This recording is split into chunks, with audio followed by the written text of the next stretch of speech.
धर्म स्नेही सत श्रद्धालु, यहाँ पर उपस्थित आप सभी भव्यवर पुंडरीक पुण्यात्मा महानुभाव, विगत दिवस ज्ञानांकुश ग्रंथ के मंगलाचरण के संबंध में संक्षेप में चर्चा कर रहे थे। मंगलाचरण किया, शब्दार्थ को भी देखा, विशेष अर्थ को नहीं देखा। मंगलाचरण देख करके ऐसा लगा जैसे इस मंगलाचरण में कुछ विशेष ज्ञातव्य है, ध्यातव्य है, ज्ञेय है, श्रद्धेय है, आचरणीय है, ग्राह्य है, उपादेय है, विधि है। प्रयास करते हैं वह विशेष क्या है। आचार्य महोदय ने इस नाम से ग्रंथ का लेखन करने का भाव क्यों बनाया? मंगलाचरण किया, क्यों किया मंगलाचरण? मंगलाचरण नहीं करते तो क्या काम नहीं होता? ग्रंथ लिख देते?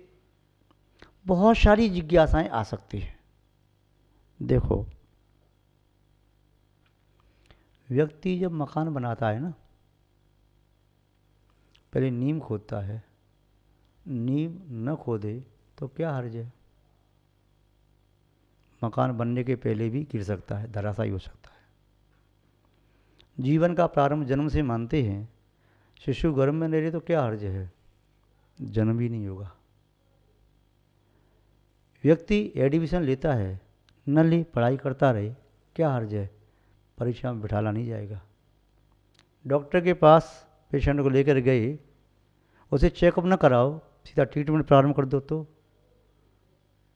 निरोगी के स्थान पर मृत्यु भी हो सकती है। इसी तरह बिना मंगलाचरण के प्रारंभ किए गए ग्रंथ निस्सार तथ्यहीन, अपने उद्देश्य की पूर्ति करने में असमर्थ होते हैं।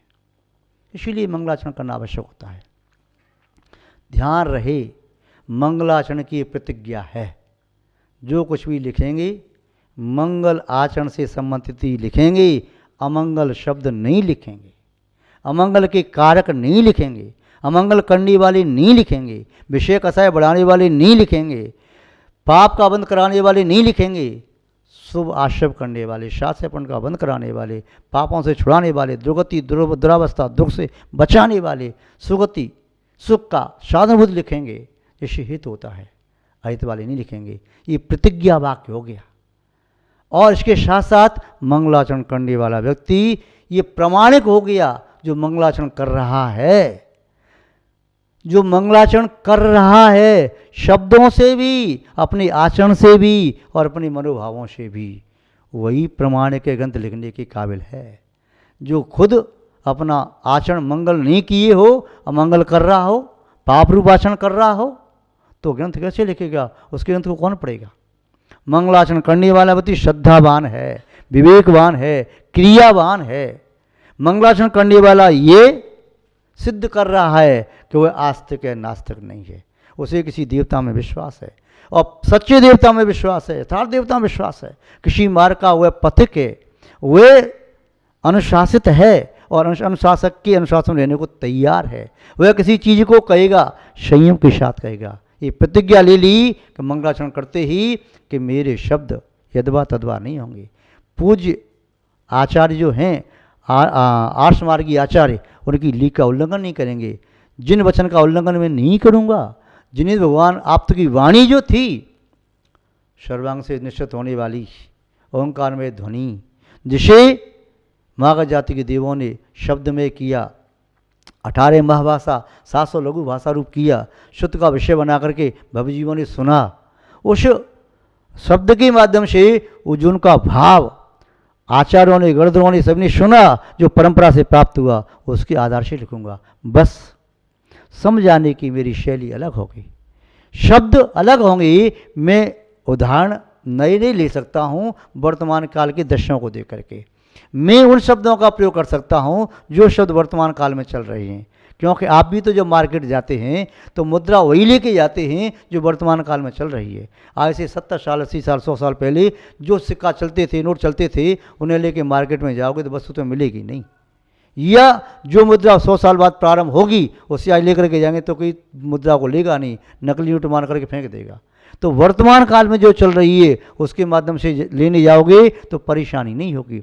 तो वर्तमान कालीन आचार्यों का ये दायित्व बनता है कि वर्तमान काल में द्रव्य क्षेत्र काल भाव को देख करके उन शब्दों का प्रयोग करे, उदाहरणों का प्रयोग करे, समझाए। भगवान की वाणी को समझाने के लिए आचार्यों का ये दायित्व होता है कि उसी भाषा में समझाए। जैसे पूज्य आचार्य भगवान कुंदकुंद स्वामी ने समय सार में लिखा है कि आर्य को समझाने के लिए आर्य भाषा का प्रयोग करो, मलेच्छ को समझाने के लिए मलेच्छ भाषा का प्रयोग करो, कोई अन्य भाषा का जानने वाला उस भाषा में प्रयोग करो। यदि उसकी भाषा में नहीं बोलोगे तो आपका समय और श्रम व्यर्थ में चला जाएगा। तो आप अपना समय श्रम व्यर्थ न करें, इसीलिए आचार्यों ने उसी भाषा में कहा। ये संस्कृत भाषा में लिखा, बहुत प्राचीन संस्कृत भाषा है। तो आचार्य महोदय ने मंगलाचरण किया। क्यों किया? नास्तिक के परिहारस्तु शिष्टाचार प्रपालनम निर्विघ्न शास्त्रादो निर्विघ्न पुण्य वाप्तिश्य साधु तेन संस्कृति। नास्तिक के परिहारस्तु, नास्तिकता का परिहार करने के लिए नास्तिक व्यक्ति कहेगा कौन भगवान, कहाँ के भगवान, मैं किसी को नहीं मानता, मैं ही भगवान हूँ, मैं कौन से नमस्कार करूँ। तो जो अपने आप को भगवान मान बैठा तो भगवान तो है ही नहीं, समझ लो वह हैवान या नादान या शैतान की श्रेणी में आ सकता है। किंतु जो भगवान को मानता है उसमें इंसानियत है, वह मानव है, महामानव के रास्ते बढ़ रहा है, निसंदेह वे महामानव से आगे बढ़कर के भगवत्ता की श्रेणी में आ जाएगा। तो नास्तिकता का परिहार मंगलाचरण करने से होता है। नास्तिक के परिहारस्तु शिष्टाचार प्रपालनम।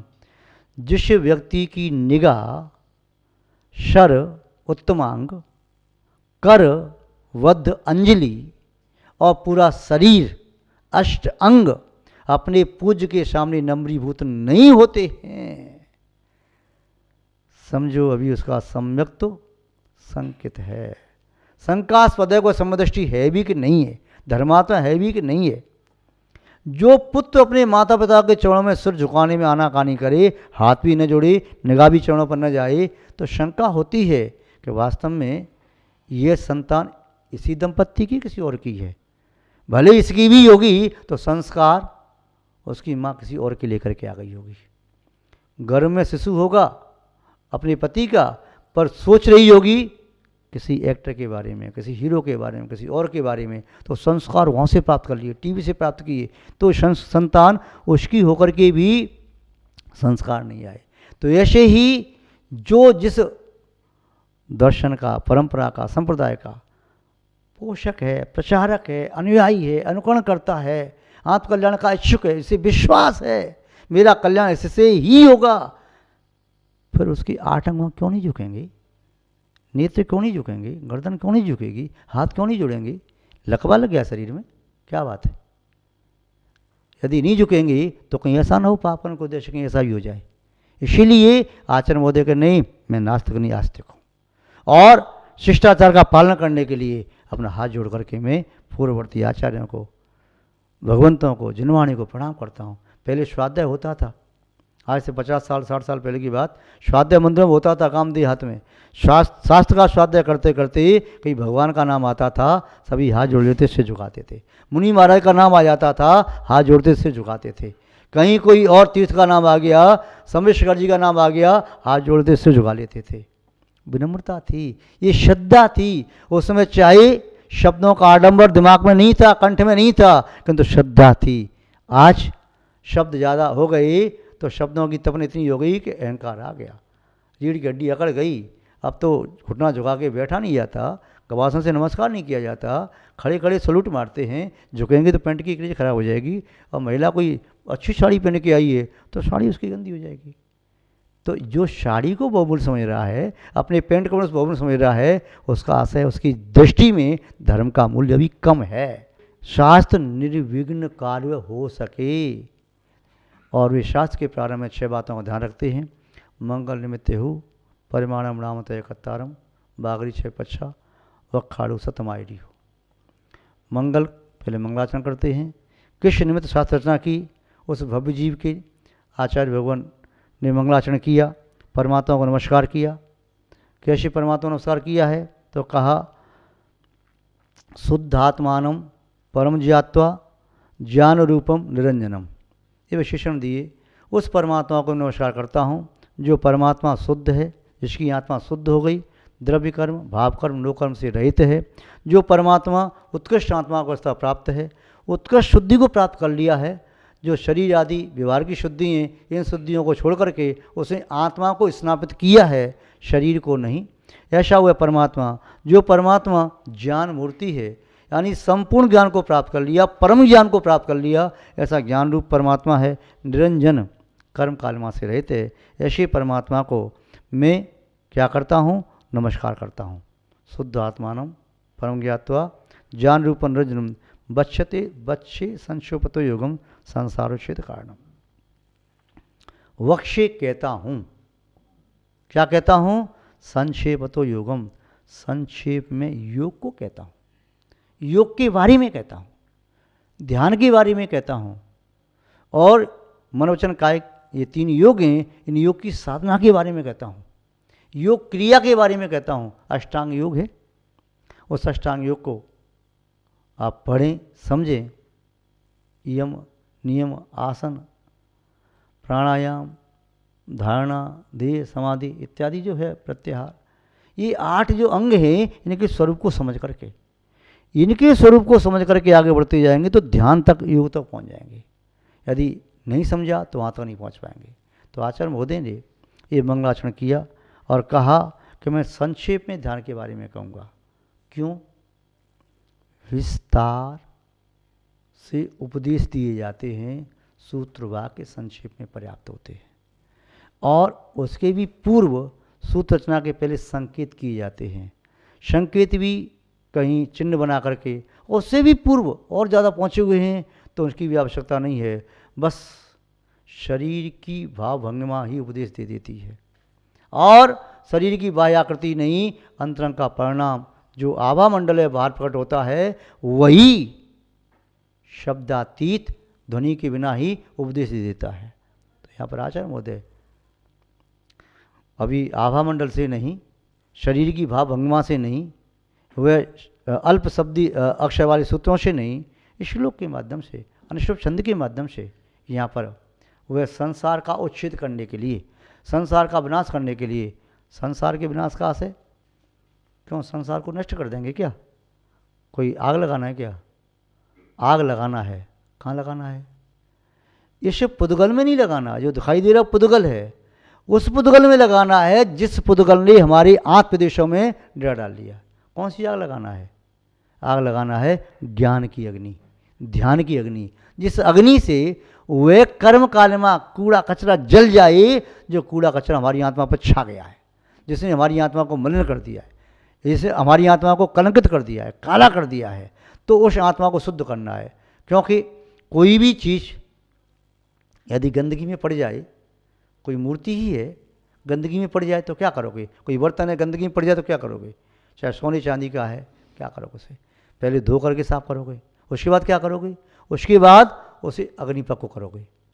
अग्निपक पर ही यदि गिलानी आए तो उस अग्नि पूरा पिघला दोगे, और जैसे धातु का वह रूप ही बदल जाए दूसरे पर डाल दोगे, पिघलानी नहीं आएगी। ऐसे ही हमारी आत्मा को पहले तो ज्ञानामृत से साफ कर लो, धो लो उसको, उसके बाद संयम के माध्यम से कूड़ा कचरा निकाल सकता हो निकाल लो खरोंच करके, फिर भी बचे तो ध्यान की अग्नि जलाओ, उसमें डाल दो। फिर क्या होगा? ध्यान की अग्नि में इस आत्मा की अनादि काल से अनंत आकृतियां बनती रही हैं, निगोदिया जीव से लेकर के इस पर्याय तक, उन सभी आकृतियों को जो आत्मा को मेल्ट कर दिया, शुद्ध आत्मा शुद्ध आत्मा की आकृति आ गई। वो आकृतियाँ कभी नष्ट नहीं होगी, कभी अशुद्ध भी नहीं होगी। तो यहाँ पर कह रही हैं कि उस परमात्मा को, उस दशा को प्राप्त करने के लिए, तो अपने संसार का उच्छेद करने के लिए जो ध्यान ही समर्थ है, ध्यान की अग्नि से ही कर्म देन होते हैं, बिना ध्यान की अग्नि की देन नहीं होते। इसलिए संसारोच्छेद कारणम, संसार के उच्छेद के कारण में मैं यहाँ पर संक्षेप से ध्यान और योग के बारे में कहूँगा। ध्यान और योग की साधना निस्संदेह एक ऐसी साधना है जिस साधना के माध्यम से अपने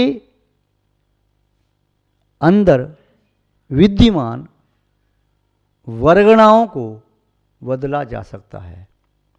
कैसे बदला जा सकता है? हमारी आत्मा में जो पौधगल कार्बन वर्गणाएं कर्मरूप बन के बैठ गई, उन्हें कैसे बदला जा सकता है? क्या करो? उखाड़ के तब बदलोगे? कैसे करोगे? कमरे में अंधेरा घुस गया, अब कैसे बदलोगे उसे? यदि आपको स्विच का भान है ना, स्विच कहाँ लगा है, ऑन कर दो, अंधकार के परमाणुओं को प्रकाश में बदल सकते हैं।